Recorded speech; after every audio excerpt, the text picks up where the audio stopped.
Pozdravljeni in dobrodošli v Innovation. Sem vaša gostiteljica Lynn Plahmajer in hvala, da ste se nam pridružili. Najprej naše glavne novice.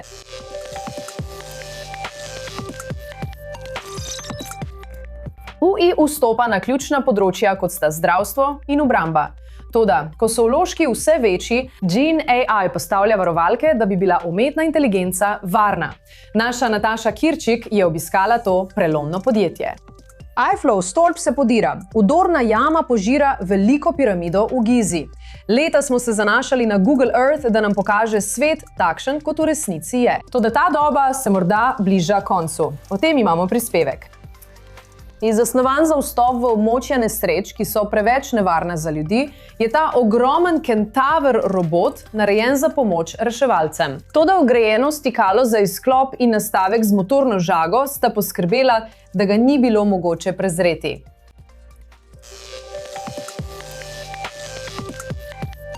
V izraelski univerzi sta se uvrstili med najboljših 30 na svetu po ustvarjanju strokovnjakov za umetno inteligenco, raziskav in zagonskih podjetij.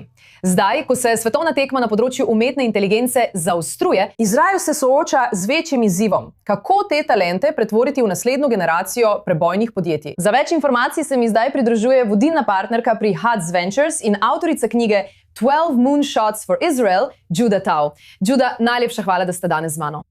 Hvala, da ste me povabili. V redu, začnimo, ker ste trdili, da vlada ni bila vključena v ustvarjanje ekosistema umetne inteligence tukaj v Izraelu. Torej, če vlada ni bila vključena ali ni igrala velike vloge, kdo jo je potem ustvaril? Ja, vlada ima pomembno vlogo, vendar pa je njihova glavna vloga običajno ta, da omogočijo, da se druge stvari zgodijo, namesto da bi jih izvajali sami. Ni vladnega ministrstva, ki bi ustvarilo Wiz, ni vladnega ministrstva, ki bi ustvarilo Waze ali Checkpoint. Običajno, kar smo videli v Izraelu, je mrežni učinek raziskovalcev, inovatorjev, ustanoviteljev, raziskovalcev, univerz in ogromno podjetij iz indeksa S&P 500. Vsi so oddaljeni približno miljo od mojih pisarn v Tel Avivu. In dejstvo, da imamo tako gosto ekosistem, je preprosto omogočilo, da so zagonska podjetja uspevala na področju kibernetske varnosti, zdaj pa tudi na področju umetne inteligence. In kje pride vojska v igro? Vojska je ključna sestavina, vendar je ključna na dveh področjih. Prvo je, da mladim posameznikom že v zelo, zelo mladih letih omogoča razvijanje določenih veščin, ki jih na univerzi ne moreš pridobiti. Tako sem v enem od svojih obdobij, ko sem bil rezervist, od 7. oktobra. Spomnim se, da sem naletena skupina raziskovalcev, ki so razvili nov način, kako lahko paket podatkov potuje pod zemljo na zanesljiv in robusten način. To je bila skupina raziskovalcev, ki so bili izjemno mladi in so to naredili pod ogromnim časovnim pritiskom. Pomanjkanje virov in ko so morali dejansko ustvariti nove izume, da bi to omogočili. Katera univerza vam bo to dovolila? Druga stvar, ki jo vojska omogoča, je, da tisočim ljudem omogoči, da v realnem času vidijo nekatere najbolj napredne tehnologije v dejanski uporabi. In to pri zelo mladih letih.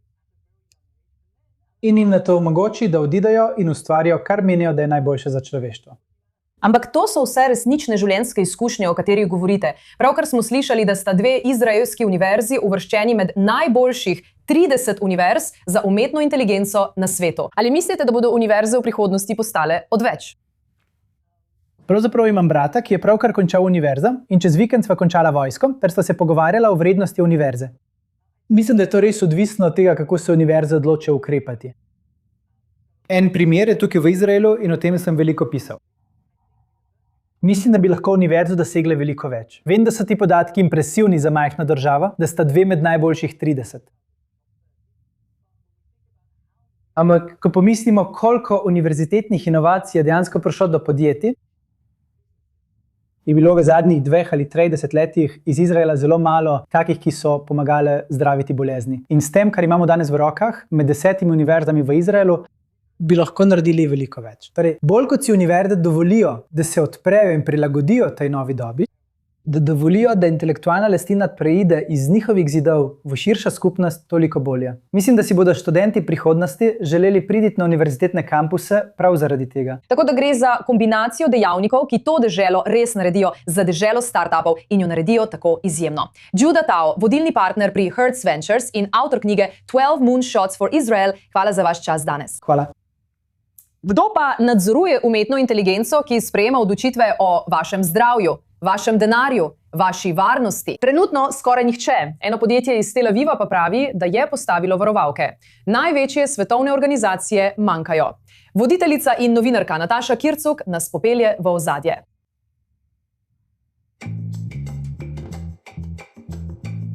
Verjetno ste ta teden govorili z umetno inteligenco, ne da bi se tega sploh zavedali.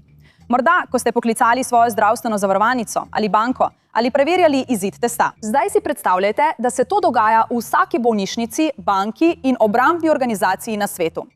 Umetna inteligenca ne prihaja, že je tukaj. In pravo vprašanje je, kdo je odgovoren, ko naredi napako? Sem v pisarnah Gene AI v Tel Avivu in tam menijo, da imajo odgovor. Uporaba ChatGPT za pisanje e-pošte je eno, vendar organizacije uporabljajo umetno inteligenco za sprejemanje medicinskih, finančnih in operativnih odločitev, kjer imajo napake resne posledice. In to je problem, ki ga poskuša rešiti Gen AI. Številne organizacije potrebujejo nekaj drugega. Gen zagotavlja osnovo za kritično pomembno umetno inteligenco. Kritično pomembna umetna inteligenca je takšna, pri kateri ima lahko napačna odločitev škodljive posledice.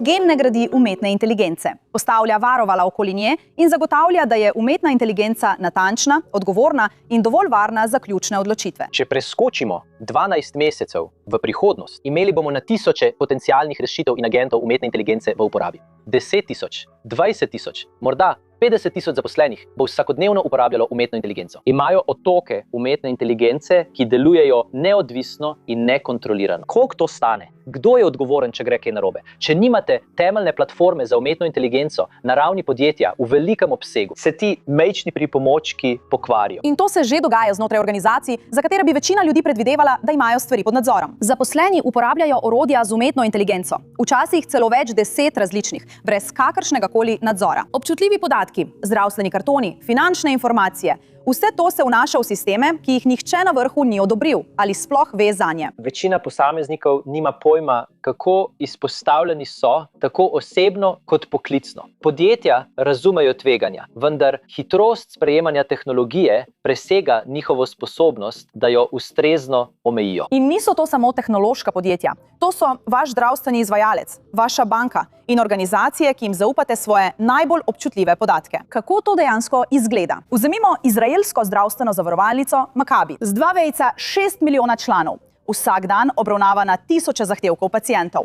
Do nedavnega so veliko teh primerov pregledovali ročno, dokler se ni vključila Gen AI. Samodejno obdelujemo več medicinskih kartotek, dokumentov, odobritev, prepisov telefonskih klicev. Pravzaprav ustvarimo strnjen primer oziroma medicinski povzetek. Analiziramo podatke in podamo najboljše možne priporočila. Rezultat je predstavljen zdravniku v zelo uporabniku prijazni aplikaciji.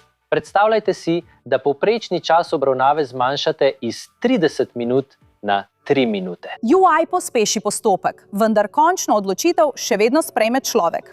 In to je model v zdravstvu, financah in obrambi. Sodelujete z obrambnimi in obveščevalnimi strankami, nekaterih tukaj sploh ne smemo imenovati.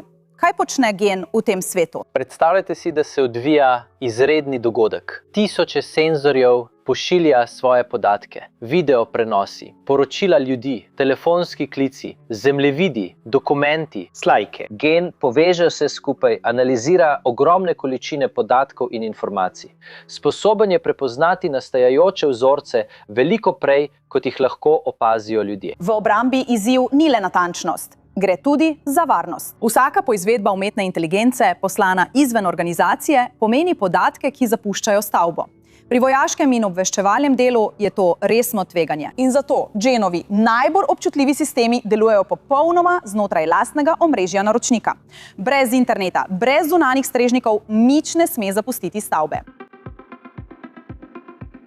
Koliko zaposlenih ima Gen danes? Ja, v Izraelu imamo 130 ljudi in po svetu imamo še 20, v Singapurju, v Londonu in New Yorku. Obstaja še ena ekipa na drugi strani, ki se ukvarja z obrambo, ki prihaja iz izraelskega Mosada, iz izraelskih obrambnih sil. V manj kot 2 letih je Žan zbral $25 milijonov.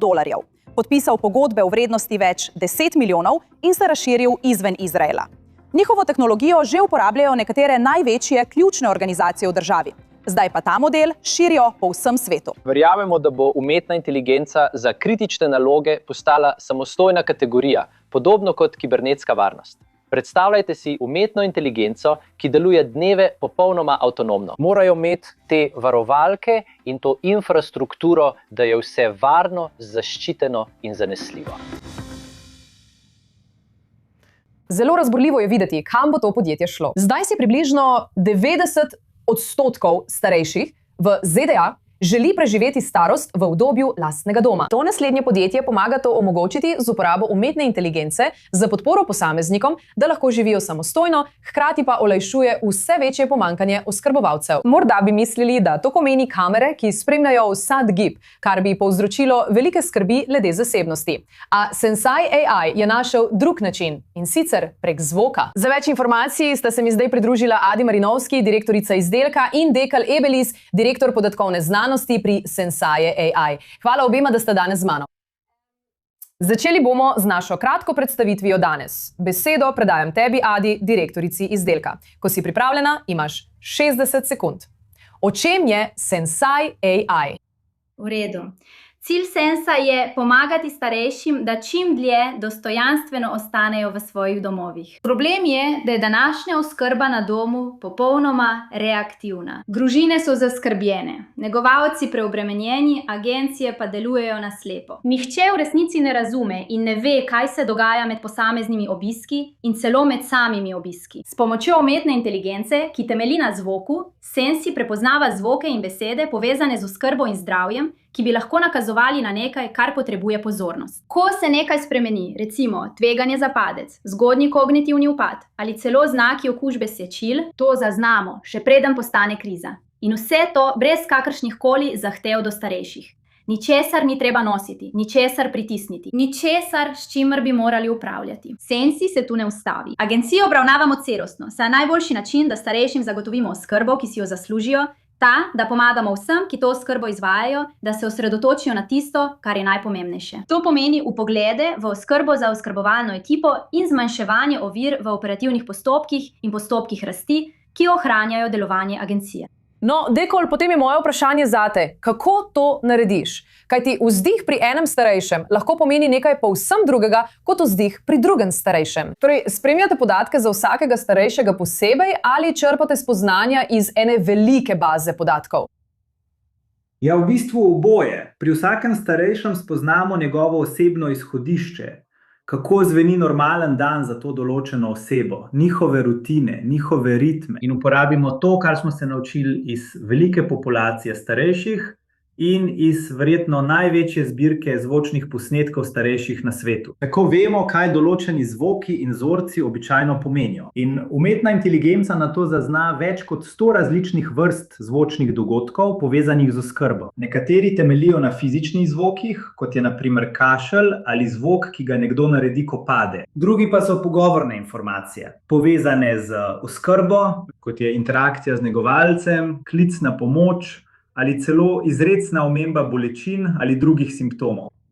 Vse to gradi časovnico staranja starejšega. In to primerjamo tako z njihovo lastno izhodiščno točko, kot tudi z vsem, kar smo se naučili od tisočev drugih. In ta kombinacija je v bistvu tisto, kar surov zvok spremeni v resnične vpoglede. Kaj se torej dejansko zgodi, ko zvok nakaže, da je nekaj narobe? Kaj se zgodi potem? Ja, torej to, da je nekaj narobe, lahko pomeni zelo različne stvari. Če gre za nujni primer, recimo, da zaznamo padec ali klic na pomoč, bomo takoj obvestili agencijo, da lahko nekdo takoj odreagira. A težava je lahko tudi veliko manj očitna. Načrt oskrbe, ki ne ustreza več potrebam starejše osebe, ali zgodnji znaki poslabšanja zdravja. V takih primerih to izpostavimo agenciji, da lahko strokovnjak podrobneje pregleda situacijo. Bistvo je, da zaznamo tako krizo kot nenadno spremembo. In pogosto je to najpomembnejše, saj lahko prav tam preprečite naslednjo krizo. Torej, Adi, zadnje vprašanje zate. Kako veliko je trenutno pravzaprav pomanjkanje oskrbovalcev in ali je Sensai AI rešitev?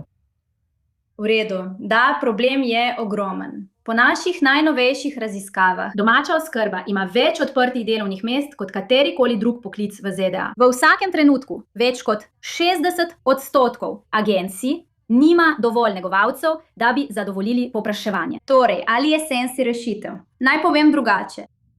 Ni mogoče, da bi se iz tega pomanjkanja preprosto rešili samo z zaposlovanjem. Sensi omogoča, da izkoristimo vsako uro oskrbe do maksimuma in razširimo smiselno oskrbo tudi izven časa, ko so negovalci fizično prisotni. Ne nadomeščamo človeškega negovalca. Tisti človeški dotik je nenadomestljiv, kajne? Toda Sensijem lahko starejši dlje časa ostanejo doma. Krize so preprečene, namesto da bi jih zgolj obvladovali. In čas, ki ga negovalci preživijo z njimi, postane veliko bolj učinkovit. Pomislimo na določeno situacijo. Velika razlika je med negovalcem, ki pride k novemu klientu popolnoma nepripravljen, nima pojma, zakaj, na primer, Peggy je danes slabe volje. In ena negovalka, ki pride, ve, da je Peggy imela težko noč. Da je komaj spada. In najboljša poteza bo, da ji najprej predlaga popoldanski počitek, preden karkoli drugega. No, sliši se kot nekaj izjemnega. Sistem. In vidim, da Deko močno prikimava, torej imaš veliko zaupanja v ta sistem, tako kot jaz. Adi Marinovski in Deko Abelis, najlepša hvala, da sta bila danes z mano. Najlepša hvala. Kaj pa, če bi reševalna vozila vedela, kam morajo iti, še preden bi prejeli klic v sili? United HCLAH uvaja 20 novih, najsodobnejših reševalnih vozil, skupaj s sistemom, ki ga poganja umetna inteligenca, ki lahko napove, kje se bo najverjetneje zgodila naslednja nesreča. To pomaga prostovoljcem, da pridejo tja hitreje in bolje pripravljeni. Poglejmo si torej, kako to deluje. Poglejmo si na hitro notranjost reševalnega vozila in ugotovimo, kaj je tako posebnega pri teh reševalnih vozilih. Največja izraelska prostovoljna organizacija za nujno pomoč, United HCLAH, je svojemu voznemu parku dodala 20 najsodobnejših reševalnih vozil, ki so popolnoma opremljena in pripravljena na reševanje življenj. Tukaj imate visoke strope, najsodobnejšo opremo v teh omaricah povsod naokoli. Monitorji, tehnologi, zdravila, pripomočki, jeklenke s kisikom, ovratnice. In seveda v Izraelu, ker smo v Izraelu, moramo biti vedno pripravljeni na teroristične napade ali raketne napade. Imamo zaščitno opremo, neprebojne čelade in neprebojne jopiče tukaj, da zaščitimo naše prostovoljce, ko so na terenu in rešujejo življenja. Z okoli 90% natančnostjo je novi sistem, ki ga poganja umetna inteligenca, skoraj kot kristalna krogla, saj pomaga reševalcem predvideti, kje se bo najverjetneje zgodila naslednja nujna situacija. Vsi so povezani v poveljniški center, ki ga imamo v Jeruzalemu, kjer izvajajo algoritme umetne inteligence za napovedovanje, kje se bo zgodil naslednji klic. Tako ne čakamo le, da se zgodi naslednji klic in da se nanj odzove prostovoljec v bližini, ampak bo eno od teh reševalnih vozil postavljeno na žarišče, kjer vemo, da se bo v naslednjih 10 minutah nekaj zgodilo. Zato jim ni treba voziti čez 10 ulic in prečkati 10 rdečih luči. Tam čakajo in klic pa pride z območja oddaljenega približno 1,5 minute do 3 minute vožnje od njihove lokacije. To ne pomaga le reševati življenj, pomaga tudi prostovoljcem, da pridejo bolje pripravljeni. Sistem upošteva vse, od spreminjajočih se vremenskih razmer do trenutnega prometa, hkrati pa analizira demografske trende. V mlajših soseskah predvideva več nujnih primerov povezanih s poškodbami, medtem ko v starejših skupnostih pogosteje predvideva klice povezane z možganskimi kapi, srčnimi napadi in drugimi medicinskimi nujnimi primeri. Zdaj lahko v aplikaciji dobijo informacijo, kje se bo naslednji klic zgodil čez 10, 20 ali 30 minut. Na ta način se lahko razporedijo in vnaprej razmestijo tam, kjer se bo naslednji klic zgodil. Tako da res je tako in rešuje življenja, je čarobno. Tehnologija rešuje življenja. Dobro, zdaj pa malo sprememba teme. Ker je bila na voljo le 48 ur nova izdaja Google Earth, ki je uporabnikom omogočila ustvarjanje lažnih slik na vrhu satelitskih posnetkov. Seveda je internet ponorel s tem generatorjem slik z umetno inteligenco Nano Banana 2. Imena si nisem izmislila. Ustvarjali so slike, kot so porušeni Eifflov stolp, udorna jama, ki požira veliko piramido v Gizi, pa tudi bolj nevarne slike, kot so ruski tanki v prestolnici Ukrajine. Da bi o tem razpravljali, se mi je zdaj v studiu pridružil naš dopisnik Joe Brown. Živjo, Joe, hvala, da si danes z mano. Živjo, Ellen. Kaj za vraga si je Google mislil, kar smo vedeli? Vedeli smo, da se bo to zgodilo, a ne? Vedeli smo, da bodo ljudje to izkoristili in popolnoma spremenili resničnost. 100%. To je stvar, ki je te tehnološke družbe očitno še niso dojele. Kadarkoli nekaj ustvariš, moraš razmisliti, kaj bi lahko najslabša oseba na svetu naredila, da bi to spremenila v nekaj slabega. To počnejo zakoni in z naglim razvojem umetne inteligence ter njenih zmožnosti. To je nekaj, kar morajo te organizacije imeti v mislih. Torej, ko imaš v Google Earth nekaj, kar ti dobesedno omogoča spreminjanje sveta, moraš razmisliti, v redu, ali bi se to lahko uporabilo za slabe namene. Primeri, ki si jih omenil, videl sem nekaj na spletu, kjer so ljudje imeli letala, ki so letela v stolpnice v New Yorku. To je tisto, kar bodo ljudje počeli na spletu. Torej, še ena težava pri tem je dejstvo, da sistemi za zaznavanje vsebin ustvarjenih z umetno inteligenco, vključno s tistimi, ki jih ima Google, pa tudi OpenAI in Anthropic, niso mogli prepoznati dejstva, da gre za umetno inteligenco, kar je dokaz, kako dober je nanobanana pri ustvarjanju slik. Ampak dejstvo je, da mora Google te stvari spraviti skozi zelo, zelo strogo testiranje, preden jih objavi. To je tisto, na kar ljudje mislijo, ko pravijo, da ta podjetja z področja umetne inteligence nepremišljeno ravnajo s svojimi stvaritvami. Želijo biti prvi, ki preizkusijo nekaj novega. Želijo biti prvi, ki lahko rečejo, glejte, imamo nekaj objektivno neverjetnega, Google Earth. Dodali bomo umetno inteligenco, da bo še boljše. In o tem bi morali razmisliti že prej. In zato se je v samo nekaj urah bilo povsem jasno, kaj se bo zgodilo. Zato so to začasno ustavili. Niso tega popolnoma odstranili. Potrebno je še veliko več testiranja, vendar to dokazuje, da je bilo to zelo praktično. Prezgodaj v svoji izvedbi. Še posebej, ko rečeš, da umetna inteligenca sploh ni zaznala, da je bilo lažno, ker so bili kot dinozauri sredi gozda, ki so se sprehajali naokoli. Nekje sem videla udor zemlje na Islandiji. Kaj pa bebe banana 3? Moram prav reči banana.